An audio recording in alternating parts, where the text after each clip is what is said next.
Welcome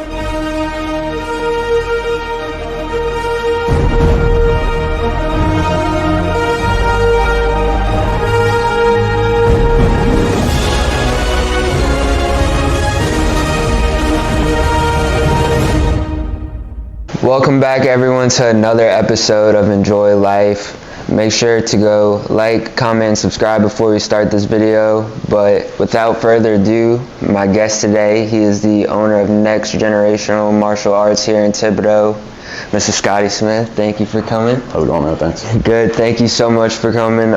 Before I do a podcast, I always love to give my guests their flowers. And like we kind of just talked beforehand off camera, both Logan and Jack, people I admire a lot, spoke very well and very highly of you. And I think it's just basically like the way Logan kind of explained martial arts and kind of jiu-jitsu to me, how it kind of ties into peace and tranquility almost, you know, how to be calm. And especially with me being a psych major, I kind of see how that goes two and two. And they just spoke so well of you. And I'm very appreciative to have you on the podcast. Yeah, no, thanks for having me, man. No problem. But without further ado, let's just kind of start from the beginning, because I know you said you didn't always have this place in Thibodaux and that you started it in Houma. Mm-hmm. So let's go all the way back and just kind of talk about your beginnings in general. Oh, so just like martial arts? Yeah. Yeah, so actually I got into martial arts when I was like 18. Started training, so about 22 years ago. Shoot, man, longer than that, 23 years ago now. But started doing karate when I was 18, and then did that for a few years and stopped, and then started training jiu-jitsu maybe probably like 3 years after I started training karate, somewhere around there. So I was like 07, so 84, 20, like 98 when I started doing, no, not 98. Trying to do too much math right now. No, you're good. Fog in the brain, man. Just kept training. But yeah, so I did karate for a couple years, and then got out of that and started doing jiu-jitsu a couple years after that. So, was there anything that kind of like sparked the interest of going to do karate?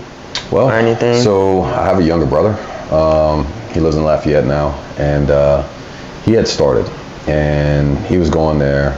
And he started playing around with the house, and he started learning how to kick me. He started hitting me a bit, and I was like, all right, so that's a good reason for me to start learning what he's doing. And jumped in there with him and picked it up, and kind of got bored with it after a while. Yeah. And for those not as familiar, what's kind of like the difference between that? I know kind of jiu-jitsu is more like on the ground and maybe not like defensive, but kind of in a way. Yeah, in a sense. So like karate is more like what you would have seen in like the old like 80s like movies and all that. Yeah. Everything's like hiya, Karate Kid and all that. Kind of stuff, right? So you're doing more forms, and you'll do a lot of kicks and all that, but you never really get into the grappling side of it, because there's not a ton of that in there. You might have some takedowns here and there that guys will learn, but it's not utilized enough. So jiu-jitsu is much more rooted in grappling, and it does have a defensive kind of nature to it, but it's also, you can be very offensive with it as well. Yeah. It just depends on how it's taught, depending on who you're going to. Some people teach it differently. Some people choose to pick one side more than the other as far as defense versus offense, but it's basically a grappling art more than anything else. Yeah. And so tell me about like that transition into jiu-jitsu, and when you first started training, what was that like? Well, for me, I kind of picked up on it fairly quick. So I had a buddy of mine that he was a lifeguard at the YMCA, and they had a guy that started going to the YMCA that had actually brought jiu-jitsu to Houma. So he was like the original guy that had brought jiu-jitsu to Houma. His name was Tori Bienvenu. It's all the guys that have schools in Houma now have trained with him at some point. Right? Okay. So like Derek Bro in Houma has Blacklist Martial Arts. Derek was with Toro at one point, and then I started training over there, and then ended up kind of leaving. Yeah. But he had started teaching in the Y, and my buddy was a lifeguard, so he started just doing the classes because I was part of the deal, like working there. He could go and take some of the classes, and he started showing us some little things here and there that he was learning in a class, and I thought it was cool. and walked into one of the classes they had that day, seen what they were doing, wasn't interested in what they were doing, so I didn't go back. Like years, it took me a couple years before I actually went back. And my buddy that was working for the Y, he was actually, one of my real good friends, and I met him doing karate. And so on the weekends we'd get together and we'd go wrestle around in the backyard or whatever. And that's kind of where it started, that whole jiu-jitsu thing started. So informally it started, years before I actually started, like really training. Actually getting into it. So, just got introduced to it and kind of took to it pretty well. Yeah. And so what was like some of those experiences early on when you finally decided to like take it for real? Well, it mostly started because that same friend of mine, he took an MMA fight, and it was the first time he had ever actually gotten a fight. Yeah. So it's kind of a real good test for like him mentally and just to see how his training worked. And he took a fight, and like it was down the bayou, like Galliano or La Rose. Okay. It was somewhere in that area. I can't remember the exact place now. It's been close to 20 years ago now. But he was the best guy that we had in the karate school, and when he did this fight, like everything he learned in karate like didn't work for him. Yeah. He ended up getting put on the ground, and long story short, he ends up winning the fight with something he learned in jiu-jitsu, right? And so he trained for about 6 months and took a fight with a guy that kind of grew up fighting. Like this dude grew up fighting in the just like tough area. Yeah, tough guy. Just grew up tough, and so fighting was a thing that he kind of was into all the time as a kid, because he had to. And he ends up beating that kind of person with minimal grappling training. But he had years of karate before that didn't work. Yeah, it didn't translate at all. Right. So when he got to the point where he took that fight and I seen it, it was me telling my wife on the ride back after watching the fight, I'm like, I could have did better than that. And she was like, well, how do you know? Mm-hmm. So that's kind of what brought me into saying, well, all right, well, now I got to go fight. Yeah. And I need to go learn more of what he won with, right? So that's kind of sort of the thing that kickstarted this whole thing that I'm doing now. Because so basically you saw him and you're like, oh, well, if he could beat this guy with that minimal experience that he just had, then you felt, I understand that's exactly what it was, man. So, like seeing that, it kind of resonated with me a lot. And plus, as a kid, I've always been interested in martial arts. The thing was, though, is like my parents didn't want to put me in anything because I wasn't exactly the best kid.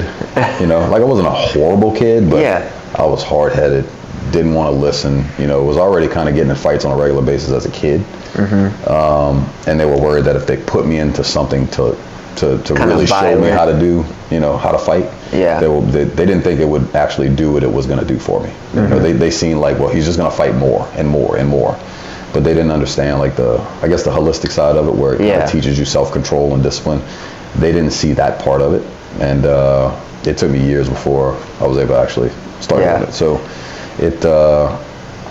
it was something that I've always been interested in, and I watched all the early UFCs as a kid. I would go get the VCR tapes from the video co-op. I'd ride my bike to them and go rent them, and then I was going to ask, do you remember? I actually watched something the other day, like kind of like the start of the UFC, and basically how like they had no weight classes, no rules, like it must have been balls to the walls. Yeah, well, that was a totally different thing back then. So like nowadays, it's the weight matters a whole lot more because everybody's skill set is so high now that if you got a 20-pound difference and their skill levels are comparable, well, that makes all the difference. But when they first started the UFC, it was really a style versus style. So guys would go in and they'd fight people and they wouldn't really know what the other guy was capable of. They didn't know if he can grapple, or they might know he's a grappler, but maybe he doesn't know how to strike well, or maybe he doesn't know how to wrestle, or maybe he doesn't know how to punch. Like, so it really was a style versus style thing, more so than a mixed martial arts approach. Because it wasn't even called mixed martial arts in the beginning. It was called no holds barred. So it was NHB. And they just get people and they let them go fight. Was there any fighter in particular, like as growing up, that stuck out to you, or? There's one for sure. and it's one of the earliest memories I have as far as watching fighting. It's a guy named Gary Goodrich. So he's a guy from Canada. He was a really good arm wrestler at one point in time too. He fought this guy. I want to say the guy was Paul Herrera, and he beat him in like 8 seconds. But it was the first time that I seen like another person do serious damage on somebody, like very, very violent. And he basically sort of got the guy in kind of like a crucifix position where you trap the guy's arm behind his back. Yeah. And you trap the arm here and you're behind him, and he just elbowed the guy and hit him with, I don't know, maybe 10 elbows or so. And instantly ended the fight. Yeah, it knocked the dude out, but he just kept hitting him, right? Because the referee never jumped in. Right? And I just remember thinking that was the baddest dude on the planet, because I never had seen that sort of violence and aggression in a fight, right? Because I watched boxing and seen Mike Tyson fight and all that stuff. But it was just different when there was no gloves, there was no restrictions. And and the totally cage and Yeah. And kind of translating back to your career, almost. Well, I don't know if we call it a career, how you want to discuss it. What would you say like your experience like fighting was like? I know I touched you about Logan. He actually showed me a video of like kind of comparing you and your son, like both were in the like both fighting. Like, what was that like for you? So fighting for me, it was a blur. You know,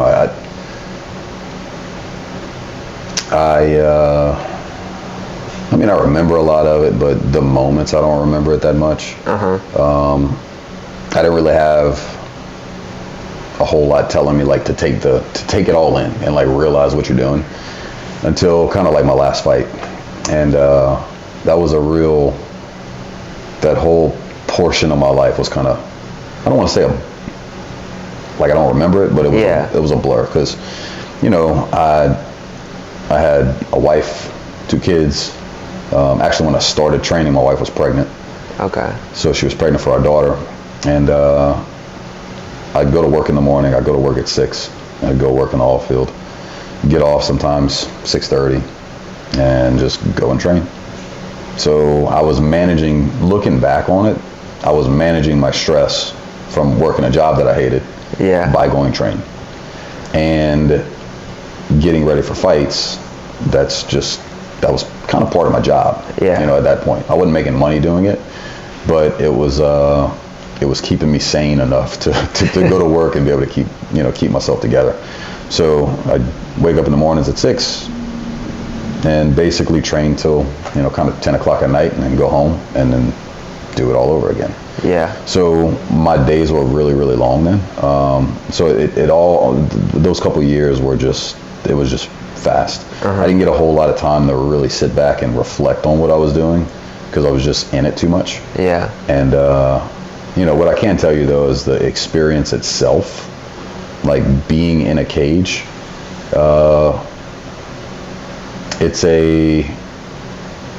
it gives you like this crazy natural high, right? Because it's peak adrenaline. You know, if you ever had like any experiences where you can't really explain how time slows down, right? And you can kind of sense things, and you process information at a different speed, and it's like, well, how did I realize all that was happening, and it was only like a 4-second, you know, time span, right? Your brain kind of goes on that. But it seems so slow. Right. And I think it's mostly just due to adrenaline and all this other stuff that your body dumps in high levels of stress. You have that feeling for the duration of a fight, and actually even the build up before the fight, if you don't do a really good job of controlling yourself. So that whole experience was just, it's amazing, really. Like, it's an amazing experience as far as like what you feel with yourself, but it's a little crazy too, you know, because like you're going into a cage to fight in front of a crowd of people, and you know, you're half naked. You know what I mean? Like it's a weird thing to think about, but it's an experience that I'll never forget. The experience. It's just that time span was just really weird, and really odd. I feel like we don't even notice like those times until, like you said, after like it's over. like, and then you're like, oh wow, like I can't even believe like this happened, like it just went by like that. It's crazy, man. Like when you start looking back, like if you got somebody to coach you up for it really, really well, they can pull you in and kind of calm you down and make you realize what's going on, kind of get you to sense it a little bit more, because everybody calls it kind of you're making a walk, right? So you're walking from your locker room to the cage.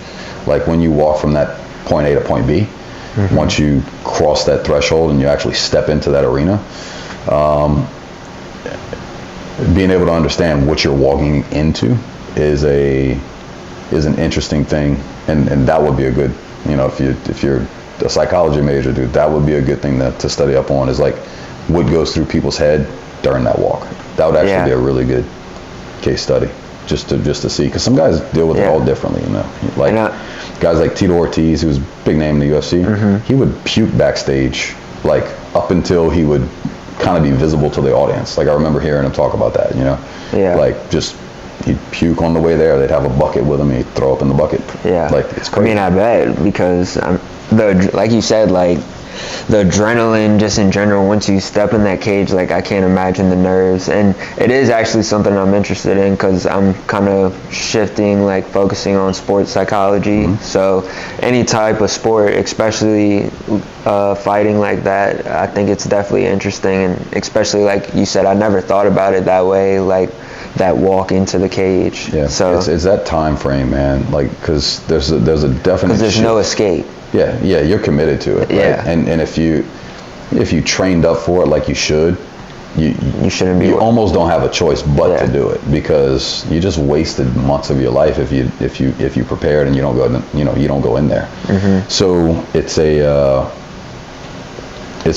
unique process, man, because it takes people from kind of, if you go back to who they were before they even started training, and the person it takes for them to actually walk into that and then go through with the whole thing, whether they win or lose, there is a real change in that individual's personality and their self-belief and their capability, and like trusting themselves enough and trusting the people that got them to that point, that guided them there.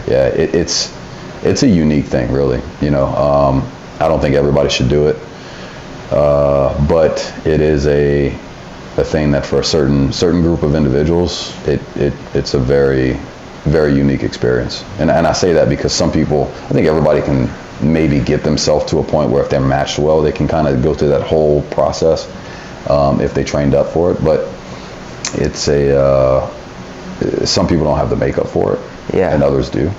And that's fine. Like I don't have the makeup to do certain jobs that some people do. Like a doctor, you take a doctor that's operating on a kid and, trying to save their life. Like I'm not made for that. Like I would lose my mind, right? Like same thing with like police officers that go and, they hunt down certain types of criminals, and then they just got to put them in handcuffs, and what that person did. And like I don't have the makeup for doing that, but some people have different ones, and some people have a makeup to walk into a cage and be able to fight people and be okay with it afterwards. It's unique, man. It really is interesting. And so can you kind of take me to after your fighting career, and like kind of what made you decide to call it quits almost? So I had a handful of fights, and it was getting to a point where it was tough for me to find, or the promoters were telling me it was tough to get people to fight me, because I was doing well, and it wasn't as big as it is now. So you got to remember, this was like, it was like 2008, 2009, 2007, some like that time frame. So we were running out of people to fight. And I say running out of people to fight, but it's hard to find fights when there's not a ton of fighters. And I didn't get paid to fight because I was fighting as an amateur. And so I was kind of stuck in a crossroads where I had to make a decision. Do I decide to go pro? And if I go pro, I'm definitely going to take it serious. And it was with that decision of, okay, do I go all in on this with a wife and 2 kids, right? Because my son had just turned 4 and my daughter was 2. And it's like, do I leave my wife at home and then go off and pursue fighting when we got 2 toddlers at the house. Yeah. And leave for 2 months at a time to go train somewhere to get myself ready. And at the end of the day, maybe only make $1,000. Yeah. Like, is that worth it? Is it worth to pursue that sort of a dream thing, right? Mm-hmm. And at the end of the day, I decided it wasn't. You know, because the risk for injury, the lack of pay, looking at all that, it just didn't make sense to me. I had a decent job, and I couldn't see putting their livelihood at risk.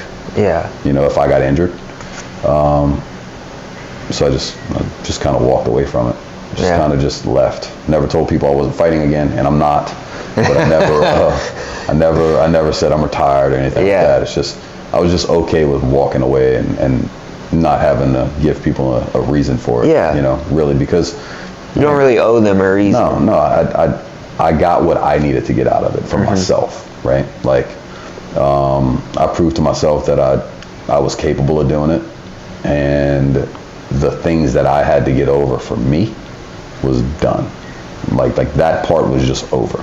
So when people say, oh, he was a fighter, it's like, no, actually I would never consider myself a fighter because I never made money fighting. It was just something I did. Yeah. Like I would go to work, I'd fight, and nobody at work knew I fought. Yeah. I would just go fight on the weekends and go back to work. And it was like halfway through my fights, maybe it was like my 4th fight or 5th fight, something like that.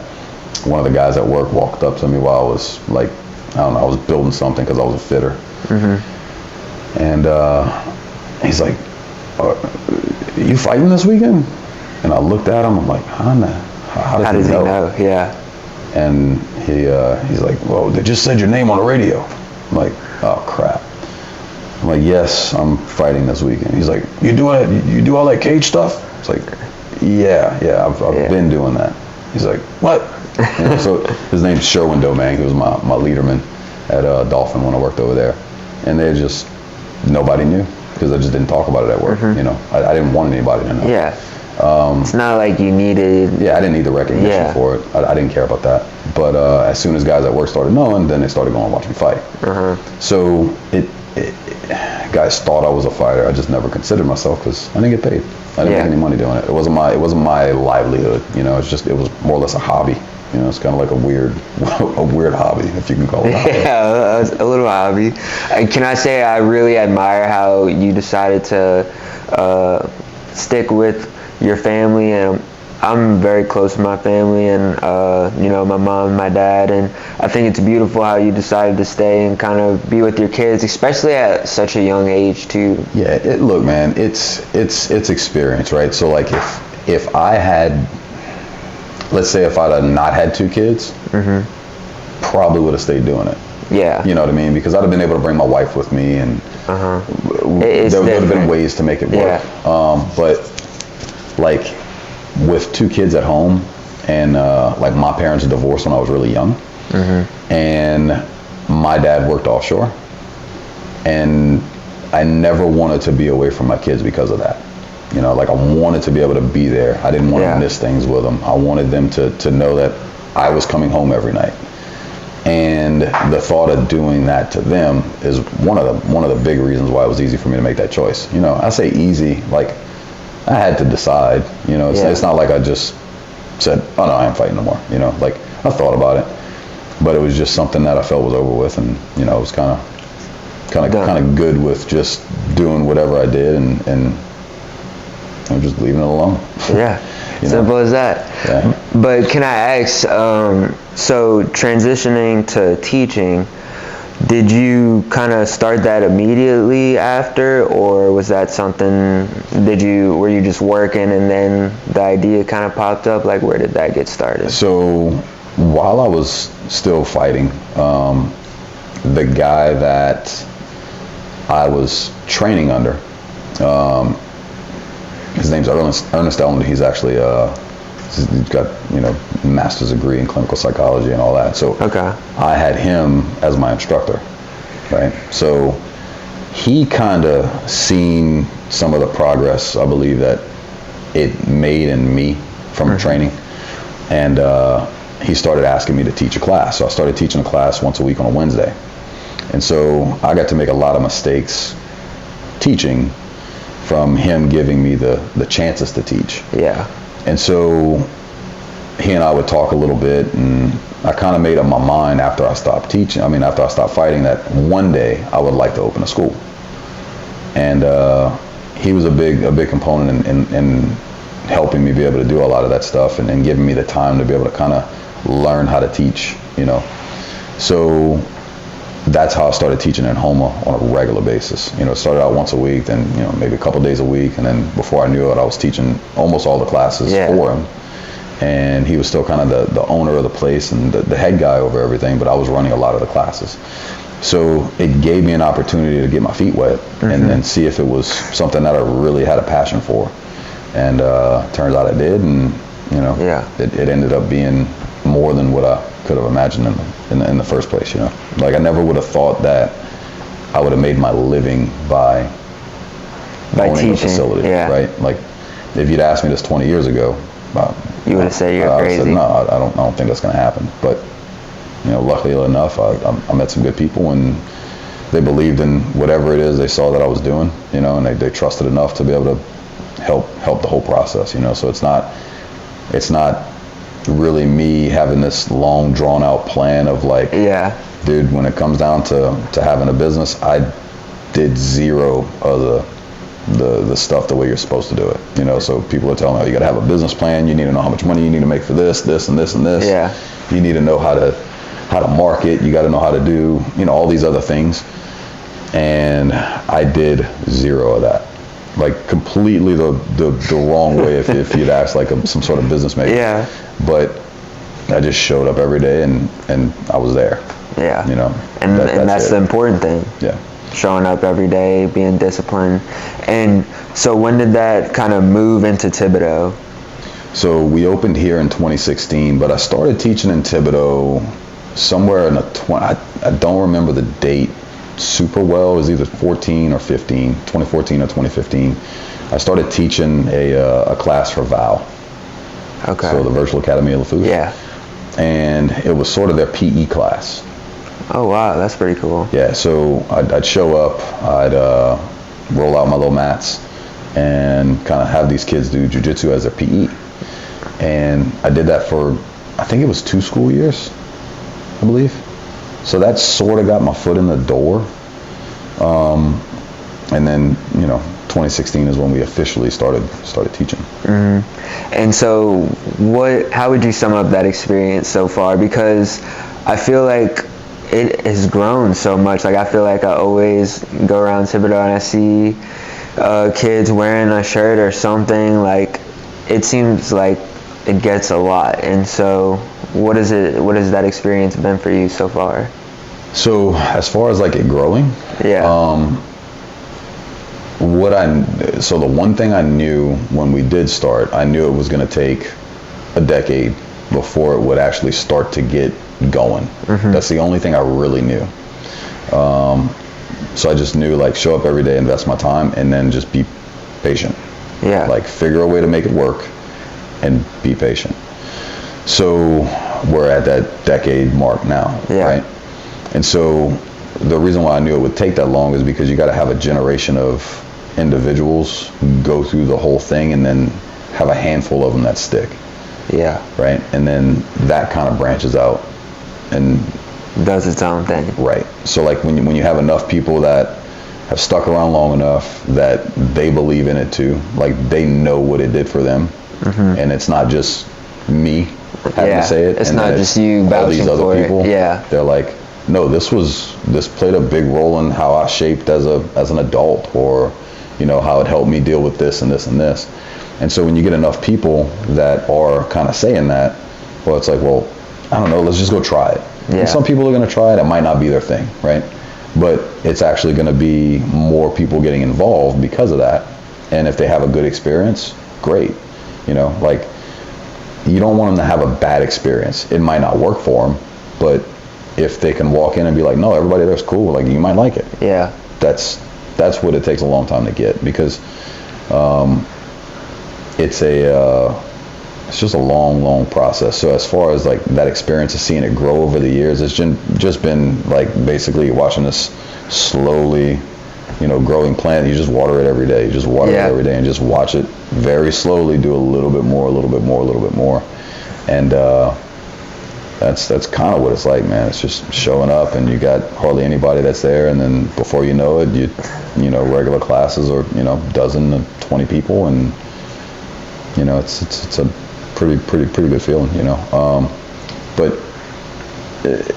honestly, it's more about the community of people that kind of made that whole thing happen. Like we're real tied into Bourgeois Meat Market.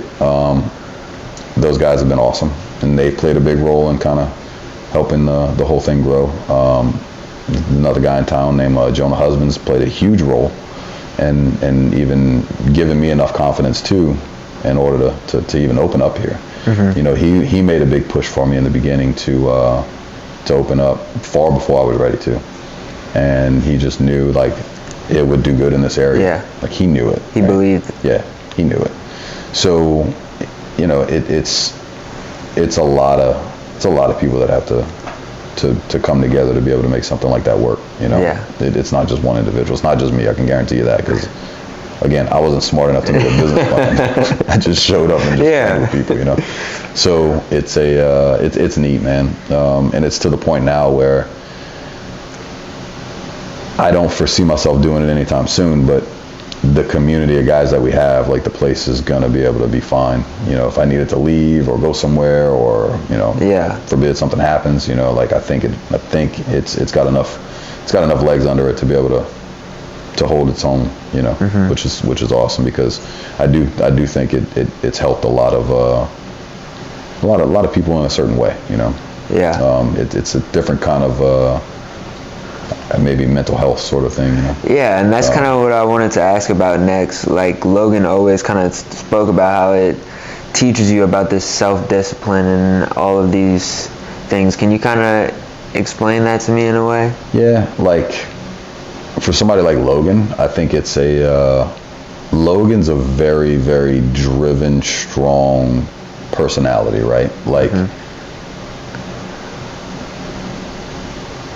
For Logan, he's got to be able to have it, I don't want to say forced on him, but he's got to know something's going to really, like he's got to believe something works. Yeah. Right?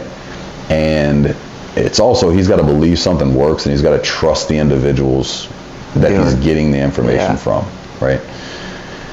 And so I think over the years, like all right, you probably work out some, right? You go to the gym, right? Every day, yeah. So like when what's something for you, like when you go to the gym and you see somebody that works out on a regular basis and they're there, something about that person. Right. Like something about an individual that's going to show up and go put themselves through something difficult, mm-hmm. in order to try to make themselves a little bit better every day, right? So like you can essentially say we sort of became like Logan's workout partners.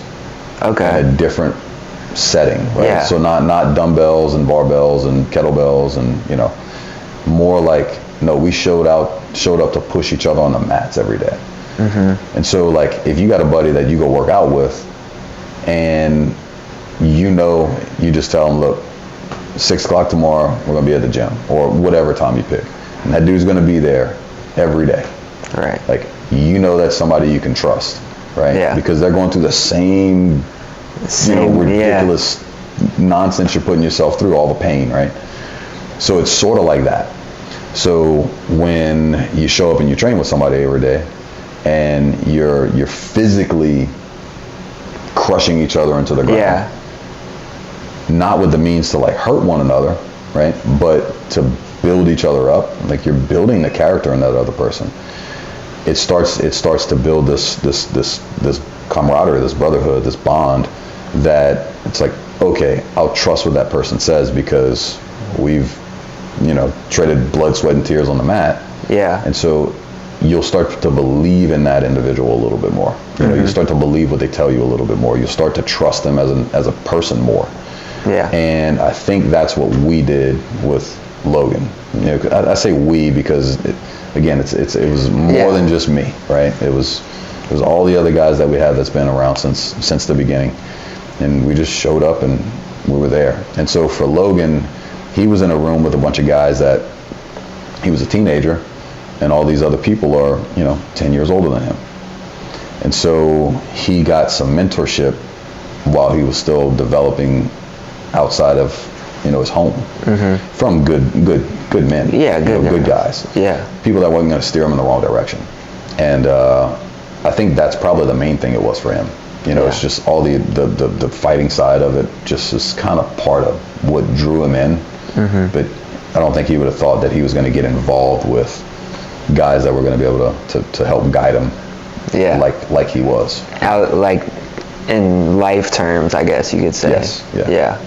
And so, kind of moving on from the teaching aspect, I know we talked about this. I asked you about your son Ty, who recently won a match.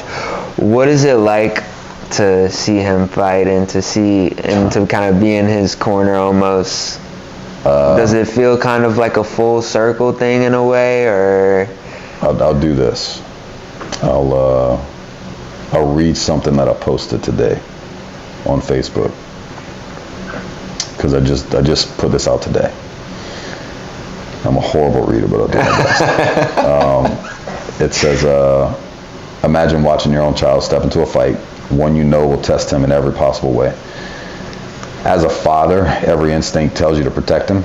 As a coach, you have to let him go. The balance between protector and teacher is one of the hardest things I've ever faced. When my son Ty walks into a cage, I feel pride, fear, and hope all at once. I know the risk, I know the lessons waiting for him, and I know the man he's becoming. Sometimes I wonder if he's doing this because he truly wants it, or because he feels like he's supposed to. I hope it's the first. If it's not, he hides it well. But this is his journey, not mine. It's my job to guide, not guard. To stand in his corner, even when every part of me wants to pull him back. Learning when to hold on and when to let go. That's the reality of being a father and a coach. So that kind of sums it up. It does. It's a tough thing because I know the risk that he's taking. Like the same night he fought, one of the local guys, Rance Ward. I mean, Rance broke a dude's jaw, and the next day the guy's getting plates put in his jaw to fix his jaw. It's like that can happen. That can happen to anybody that's getting in there. I know my son's, he's aware of it, but he's still young enough to think that it's probably never going to happen to him. Yeah. And for me, some of the heavy risks are, it's like that. I know his mom's going to be in the stand. I know his grandma's going to be in the stands. I know his great grandma was in the stand. So a bunch of these grandparents are there. Family is there. Yeah.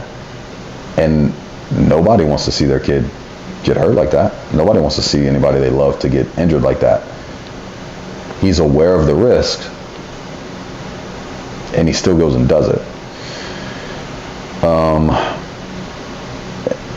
But he's at an age where I can't tell him not to. Yeah. Because then if I hold him back from doing some of the things he wants to do, it's going to produce, he might resent it. Yeah. So it's like man, what do you do? Yeah. So that there's the loving fatherly side that wants to protect your kid, but there's also the side of it where I've been teaching him a long time. Yeah, and that's such a hard balance, I feel like, and especially the way you described that walking out moment, like you being out there seeing him have his own moment, the things that you're thinking and all of that. Yeah. And with that being said, that's also your son. Yeah. So I know that's got to be a tough balance. It's not easy, man, because it's a huge psychological game. Yes. Because certain people have different psychological makeups, right? Definitely. And you don't know what's driving certain people to step in there. You don't know why some people are getting in there to go fight. Yeah, like what's their why? Yeah. Their reasons might not be the same as the other guy's reasons. Yeah. So you might have one guy that's going in there to feed a desire to harm and hurt people. Yeah. Right? There are people that do that. And you know, thankfully we have a thing for people like that to be able to do that. Yeah. But you have other people that just want to see if they can do it. Mm-hmm. And the people that are just kind of going in there to try it, they're going against somebody that thinks very, very differently. It's like, man, I hope they're going to be okay. Because you're getting thrown in there with somebody that really, really needs to be in there. You know, talking about the guy that I came up under, Ernest, the one I was telling you was a clinical psychologist. I remember him telling me about martial arts. He was talking about two different people that he knew, and he said that one guy is training to compete and fight against other people. He said, and there's the other guy that's training not to kill people because his mind's wired that way. Yeah. So you got one guy, he's using it as an example to say you got one guy that's training to learn how to be competitive and compete against other people. And then there's this other dude over here that's training so he doesn't just go out and be a murderous lunatic. Yeah. Right? So when you start thinking about it, like, people have different reasons. Yeah. And as long as people can kind of come to that happy medium where they're learning how to function and be a productive member of society, like, that's really what that's really what martial arts is about as a whole. If you start thinking about it, it's pulling people in that are maybe too far on one side of the spectrum, and giving them a little bit more humane aspect in their life, and taking these other people that are, you know, would be potential feeder for the real crazies in the world, and giving them a means to be able to fight back if they ever needed to. Yeah.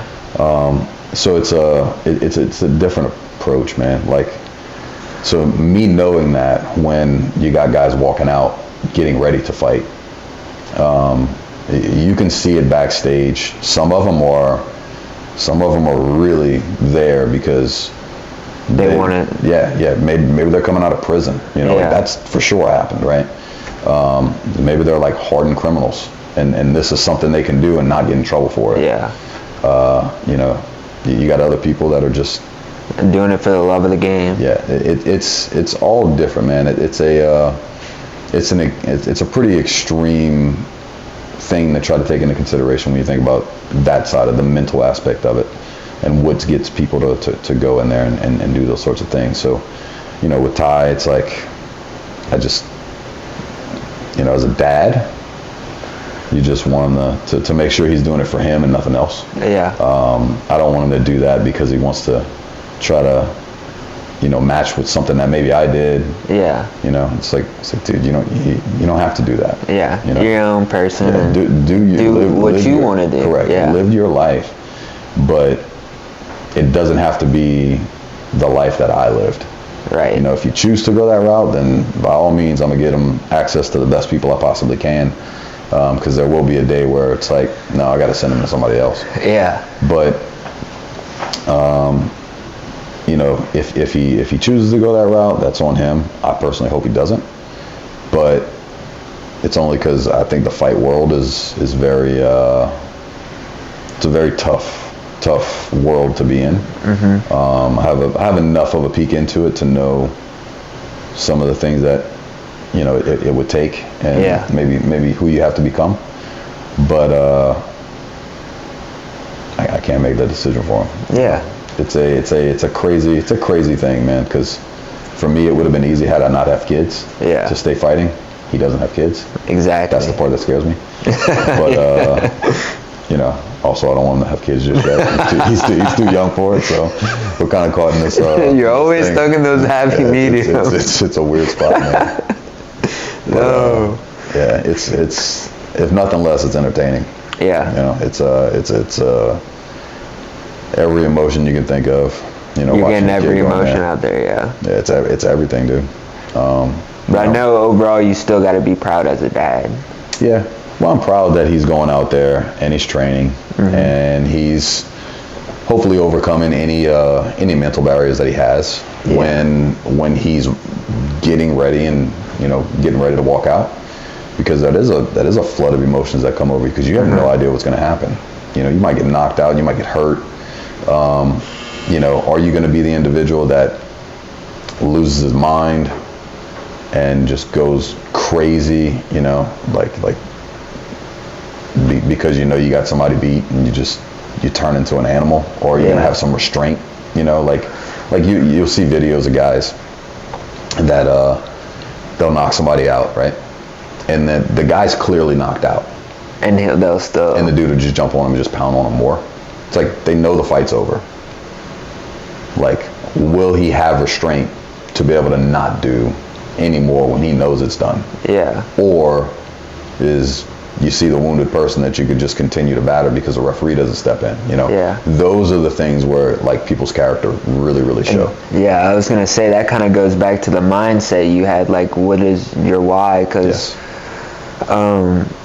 like you said, like, not everyone's gonna restrain, but with that being said, not everyone's gonna keep on pouncing. Like, people are gonna have, some fighters might have that respect to stop. Yeah, and I think that's the difference between fighters and martial artists.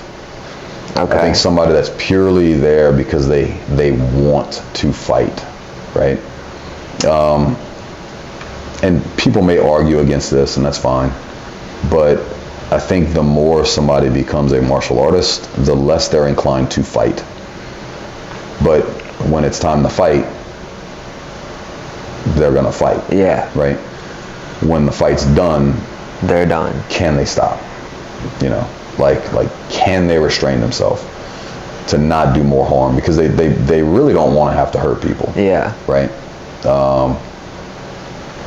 So find balance. Because it's like you're putting yourself in this extreme level of emotion, and then you're expected to reel yourself back in right when it's time to do it. It's a difficult, it's a difficult thing. Yeah. It's a difficult thing. So, when people start seeing fighters on TV, they go out and they see all these guys fight, and that people are beating each other to a pulp. If the referee doesn't step in and both sides are still fighting, that's one thing. And then, you'll see guys that the fight's over, they just don't want to get off the dude. It's hard to reel yourself back in. It's really tough. But that's where that mental game plays. That mental side, being able to train for so long to calm yourself down instead of amp yourself up. That's it's a big tool that I try to focus on heavily, as much as I can with everybody. Yeah. To get everybody to understand, it's more about that. It's more about being able to bring yourself down, not push yourself. Because push come to shove, when the time's needed, your body's gonna know. Yeah. Like, if you train long enough, your body is gonna know when it's go time. But when go time's finished, can you pull it back down? Yeah. That's the biggest thing. That's very tough. Yeah. And so, just kind of going forward now, what would be your advice to anyone who wants to get involved with jiu-jitsu or any sort of martial arts? Yeah, I mean, find a guy that's respected in your area. Make sure it fits what you're looking to do, and just go and try it. Like just show up, try the class. I get a ton of people asking me if we do beginners classes and all that, and it's like, nah, I really don't do beginners classes, because if I take 15 people that I put them in a room and I'm teaching them a beginners class, and everybody there is 3 months or less of training, like, realistically, the people that get hurt the most are the brand new people. So why would I want a room of just brand new people? Yeah. So it's like, well, I'd rather have a room that everybody's just mixed in, where you got somebody that's been training for 2, 3, 4 years that can help the brand new person, right? So I would put less emphasis on doing a beginner's class. Some places might have a really good beginner's class, but for me and the amount of people that you're going to have, like in this town, you know, it's not a big place. Yeah. It's just worry less about the beginner's class. Find somewhere that's trustworthy where you can go and you're like, okay, they got a good name. This place has been around for a while. You talk to people that are, you know, not young, not in their 20s. You know, see if the room has a wide spectrum of ages. You know, like that's generally going to be a good indicator of a good program. Mm-hmm. You know, if you got teenagers training with guys that are in their 50s or 60s, and both people are good to stay safe, that's generally a good indicator. If you have women on the mat, that's also another good indicator, because typically women won't stay at places where they don't feel like it's comfortable. Mm-hmm. So, you know, you look for a variety of individuals as far as ages and you know, whether you got men or women, and just look at the environment. You know, you go try it. That's really all it is. You just go try it. You know, just try a place that makes sense. You know, for each individual person. If I got somebody that shows up that are wanting to just be purely competitive and they just want to show up because they want to beat up on people, like, I'm probably not going to be the place for them. Yeah. Because that's not what you teach, and that's the first thing I'm going to do is try to make them understand, like, we're not going to do that here. Yeah. Like, you want to do that, save it, you go to a competition, and we'll put you in the scenarios where you need that. That goes back to somebody's why. Mm-hmm. You know, typically what I find is when guys show up and they just want to go after everybody, it's like, well, you're here for reasons to satisfy whatever it is that you want to do to other people. It's like, that's not what we're looking for. Yeah. Right? So if you want to be like an overly competitive individual, you need to go somewhere where all those other people are going to be at. All those other people that want to just fight and beat up with like everybody else, like, maybe that's where you got to go. But for each individual, it's about finding the place that makes the most sense for you. And like I said, the better programs are going to have the ones that, you know, it's going to be a wide range of people.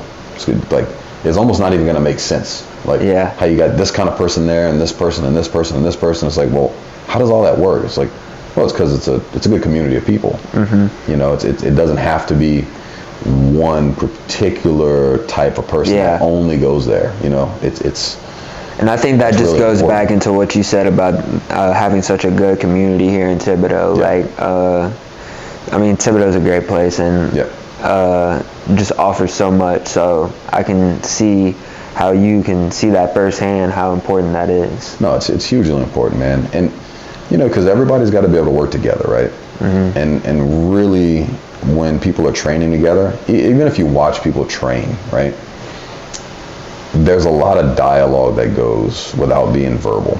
Mm-hmm. when people are training together. You know, like if I get somebody, let's say we get somebody that's super, you know, aggressive, very competitive natured person.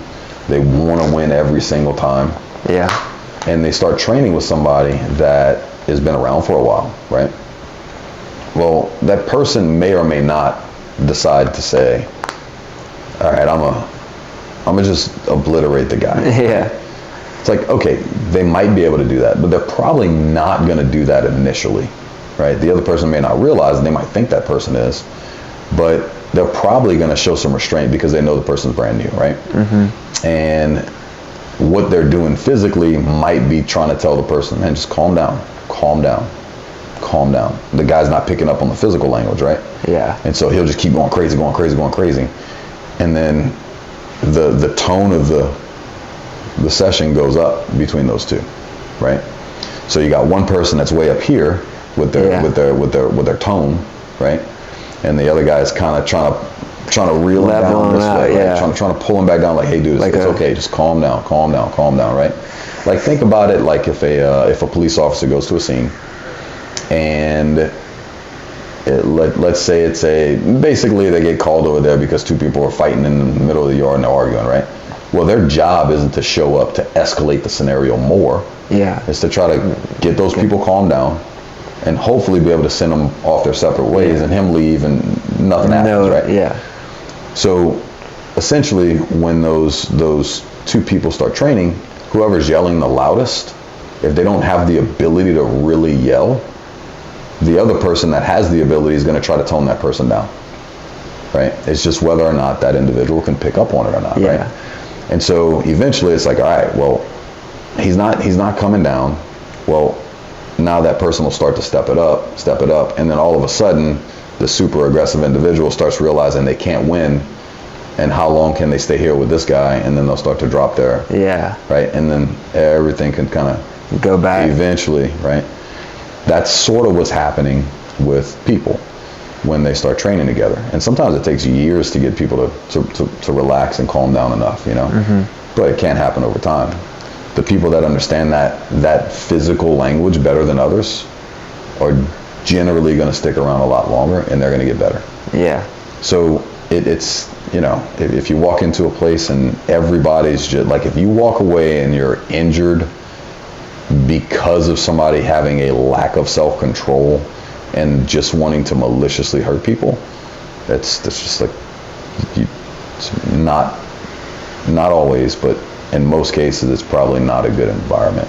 You know? Sometimes accidents do happen, but it shouldn't be the norm. You know? It's something rare. I mean, crazy things happen. Like some of the worst injuries I've seen have actually happened with some really higher ranked guys because they refused to give in to certain pressure or things, you know, and they got themselves injured actually.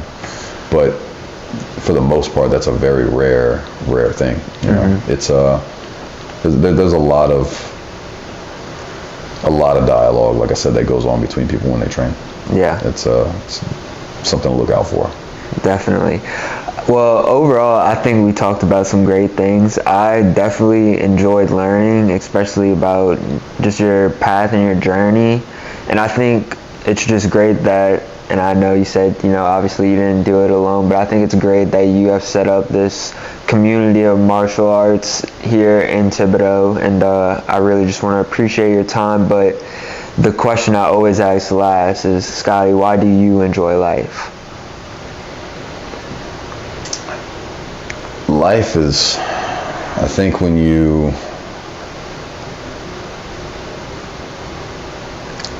have the right people around you, it should be an adventure. And adventures are just that, you know, like if you can enjoy life, you should be enjoying like an adventure. You shouldn't have to plan every single thing every single day to know you got to do this, and this, right? You got to leave some adventure. And sometimes the things that happen spontaneous and unknown, for me, are some of the most amazing experiences you're ever going to have, you know? That's what I enjoy about life. I enjoy the adventure of life because eventually it ends. You know, you might as well have some fun and enjoy that part of it along the way, because what else is there? You know? I like that answer. And just thank you overall for sharing your wisdom. I think it's going to resonate well with the viewers, and once again, I really do just appreciate your time a lot. Not a problem, man.